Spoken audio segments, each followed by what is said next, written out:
Oui, alors quand j'ai visité le musée, ce qui m'a plu, enfin ce qui m'a en tout cas, ce qui m'a séduit très rapidement, je veux dire même immédiatement, c'est le Cantique des Cantiques.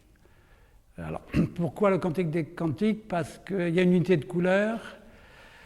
Le Cantique des Cantiques, le discours, le thème, c'est l'amour.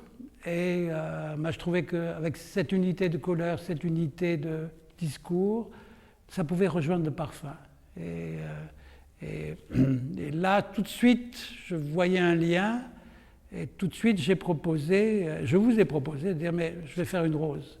Parce que c'est l'expression même des tableaux. C'est le rose et le rouge, la passion, l'amour. Ça, je pouvais le mettre en parfum. Et du coup, ça rejoint le projet. Eh bien oui, ça rejoint le projet. Et je me sentais très, très à l'aise. Hein, je veux dire, parce que ça a été très, très... Je veux dire, une fois que j'ai... Je me souviens vous avoir posé la question en disant « Donnez-moi le nom de chaque tableau ». Et vous m'avez répondu « Tableau numéro 1, tableau numéro 2, tableau numéro 3, ainsi de suite ». Et évidemment, le manque de titre à la fois me gênait, parce que j'ai dit bon, si j'ai un titre, ça m'oriente sur ce que je devais faire. Mais puis à la fois, je disais, mais c'est bien qu'il ait fait ça, parce que ça permet à celui qui regarde de faire sa propre interprétation et d'être pas rattaché par le titre, parce que c'est toujours le problème du titre. Dès qu'on met un titre, ça oriente le regard, et ça oriente à la fois le discours, le regard et ce que l'on peut ressentir.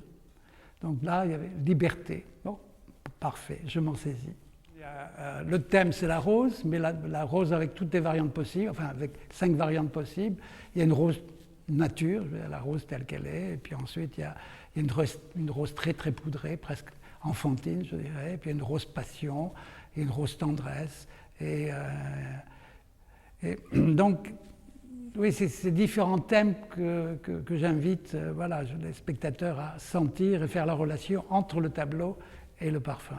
Et ce qui m'intéresse, ça va être de voir les réactions et de voir comment les gens le ressentent et comment les gens le vivent.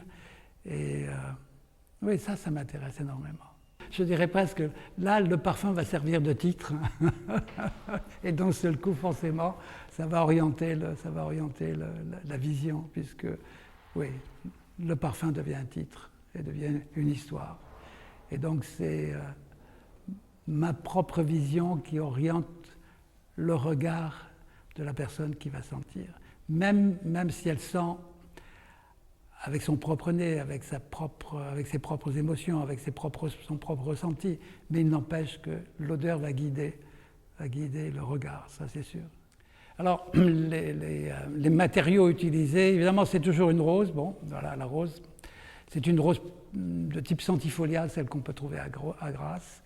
Mais c'est une rose qui va être poudrée avec de la vanille, du tonka. C'est une rose qui va devenir sensuelle parce que je vais utiliser de l'ambre et du patchouli. C'est une rose qui va devenir passion parce que j'utilise des fruits comme le fruit de la passion. Donc c'est comme ça que j'alimente mon discours. Voilà, je vais dans un sens, je vais dans l'autre et je m'amuse pas mal.